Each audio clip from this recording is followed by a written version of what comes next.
You know, it's plain that the Scripture has very little regard for riches, the value of riches. At least it has a lot less regard for those things than you and I have. Let me read that verse to you again. Do not overwork to be rich. Now, on Chicago's North Shore, they would think you're a fool to say that. Do not overwork to be rich. That's what everybody does. They overwork to be rich. Because of your own understanding cease. Will you set your eyes on that which is not? Now, what in the world does Solomon, remember this is Solomon, the world's richest man. The king is saying, I've owned a lot of things in my life. He actually said at one point in the book of Ecclesiastes that he never denied his eyes for a period, anything they saw and wanted. Think about that.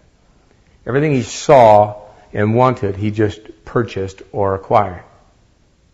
Okay, could be lumber from Lebanon, could be women from Africa. He did what he wanted to do, and he said he found it all to be vanity. It was all trying to grasp the wind, he says in Ecclesiastes. It doesn't mean anything. Now, this is coming from Solomon. This is the very Solomon that would have people coming from all over the face of the earth to get wisdom from him.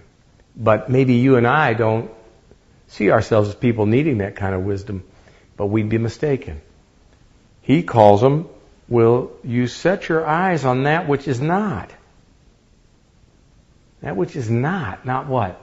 Well, in this case, I think he's going to follow up and tell you it's not worth having or trusting in or possessing. It's all vanity, he says later. When I die, will I leave it to a wise man or a fool? Then he says here, riches certainly make themselves wings. They fly away like an eagle towards heaven. If you've ever really had any business enterprises in your life, you'll know the verity of this. Riches have wings. They don't know you personally, and they don't care about whose pocket they're in.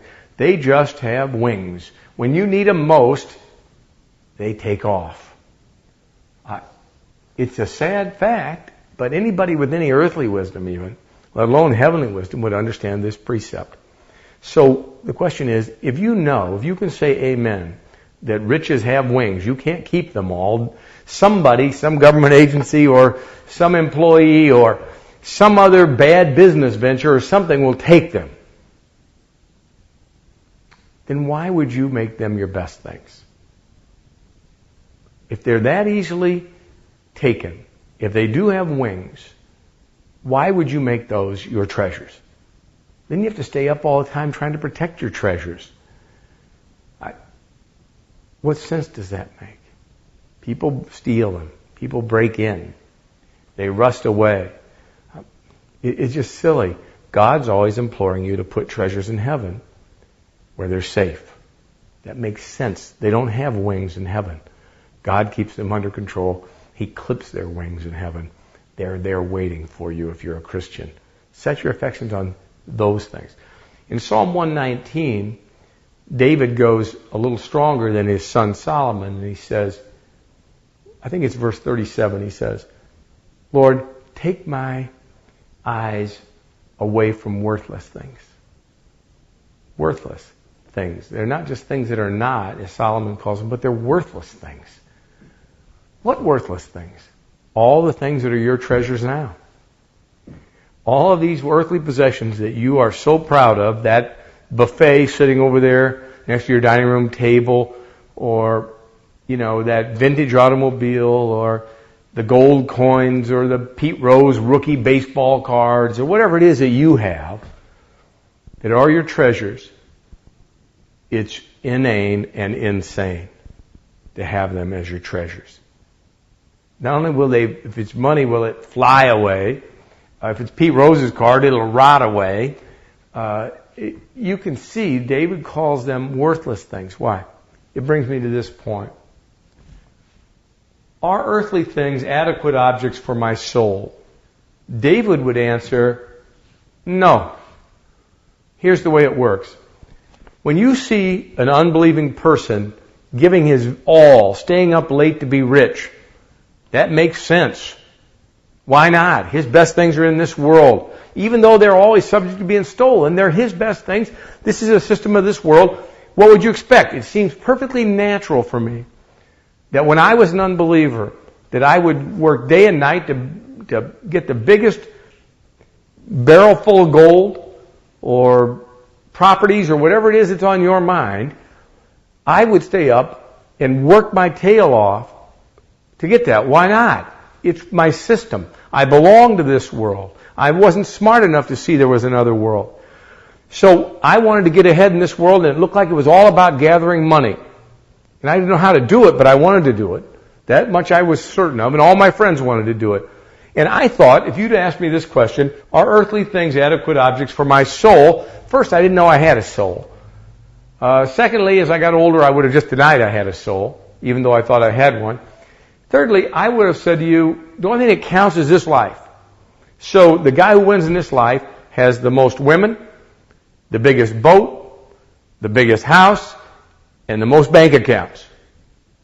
Count them up, and you can see whether John did better than Bill Moore. I would have actually told you that because I was an ignorant fool. Now, I would have answered that the best things for me, truthfully, would have been an island in the Pacific or perhaps an island in the Caribbean that I could own for myself and have a bunch of people running around waiting on me. Gee, what an original dream I had, huh? So, you probably still got that same lousy dream if you're an unbeliever. Think about it. It'll disappoint you. Solomon got that dream and he didn't like it. So, what's David going to say to you? Why are these worthless things? It's a real simple line. Anything that won't go past the grave with you is a worthless thing. Say it again. There's a dividing line. It'll be your death. When you die, what gets to go with you? You know, the Egyptians were stupid enough. They would put servants in the casket or dogs or jewelry or something so that you could, that person wasn't getting that jewelry. Did you ever see them open up one of those sarcophagi or whatever they're called? And did any of those women in there ever look like they put the jewelry on after they were dead? No, the jewelry's still sitting there. It outlasted those old women and their bodies, but it's silliness. The guy just threw away a good ring. I mean, he could have given it to the next wife. Silliness. Those possessions don't go with those souls. So your soul, if it has possessions, they have to be spiritual ones. Why? Only spiritual things like, love can go past the grave. Service you've done for God here can go past the grave. If your cars and your boats and your houses and even your wives cannot go past the grave with you. So they're worldly things. They can't be your best things. They only last for a period of time, sometimes a very short period of time, before somebody wrestles them away from you. That's David's answer, and it's Solomon's answer, and it's my answer. Okay? I just need to live like it's my answer. Closing with this. Do I expend all my energies on business and have no time for God? The answer most of my life has been, yeah, it really is like that.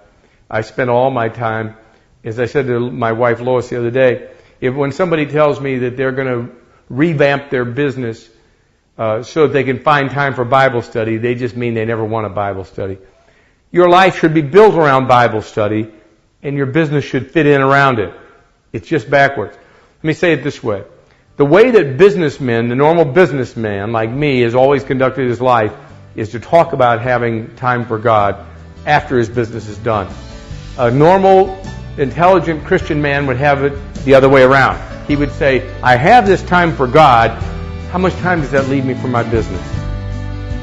Think about that, and I'll come back in a minute and we'll close.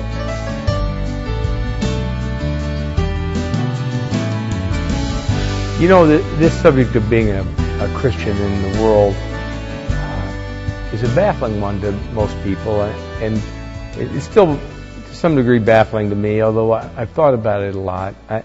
You must come to this conclusion that you're a Christian who is a businessman, or a Christian who is a worker for DOT. You can't get it backwards, or you can't have your priorities right. You'll have the wrong treasures.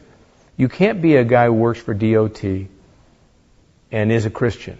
You have to see yourself as a Christian first, and then say, why has God placed me where He's placed me? Otherwise, you're always a person who's placed himself in a certain position, owning pizza parlors or being an attorney or a doctor. And then you say, well, what do I owe God? What part of my time and my resources? When God sees it always as you're either His and everything you have and everything you are belongs to Him, or you're not His, you're His enemy. It's real clean, clear lines in Christianity. I say it because I think about how people get up in the morning. Now, I used to get up in the morning and rush to work. I couldn't, 5:30 wasn't early enough for me. I needed to get there to make that money. Now I get up to do a Bible study. I try to go to sleep. My wife puts a little glass for me and a light on, and I sit downstairs and do those things. You do all of these things differently when you're a Christian. The Puritans used to say that prayer was the key of the morning and the lock of the night. Is that how it is for you? Do you do that same thing where you actually start your day with prayer and end it with prayer, and then after that a Bible study and close with a Bible? If you don't, you're not thinking right. Don't give your best time, your best energies to worldly things. It's a ridiculous idea, really, if you think about it. Let me close with this. I wrote in this little thing here, I desire to use earthly things the way unbelievers use heavenly things. What I mean by that is real simple. When I was an unbeliever, I had lots of energy for gathering up worldly goods. Now, as a believer, I want to have that same energy for gathering up heavenly goods. That makes sense, doesn't it? But is that the story that you see mostly? When you see people who've converted to Christianity, they'll have a great passion still, lots of energy for gathering all the nuts up in this world, but they're tired when it comes to Bible study. They'll tell me they're drowsy or they're kind of weary on Sunday. And well, listen, that man better examine himself to see if he is a Christian, because that's not the mark of a Christian. I want to do it the other way. I want to expend all of my energies in finding out about God and what He wants from me. And then if there's any time left, any energy left, I got to make it through this world. How am I going to feed myself? Think about it. Is it possible that you and I have been looking at the world completely backward? Are we 180 degrees off? I obviously think we are. If you agree with me, stick with me, will you? And we'll come back to this and we'll learn more about my worldly mindedness and yours. Thanks for viewing. It makes me feel like my time ain't feel like my time ain't long. Well, the bell keep a tolling, tolling. The bell keep a tolling, tolling. Make me feel like my time ain't long. No, the bell keeper, a tolling, child, the bell keeper, tolling. It makes me feel like my time ain't long. Well, I got a father gone on. I got a father gone on. Makes me feel like my time ain't long. Father and gone on. Father and gone on. Make me feel like my time ain't long. Hearse keeper, keep a rolling, rolling. The hearse keeper, rolling, rolling. And that make me feel like my time ain't long. Lordy, Lord, well, the hearse keeper, rolling, rolling. The hearse keeper, rolling. Keep me feel like my time. Hey, no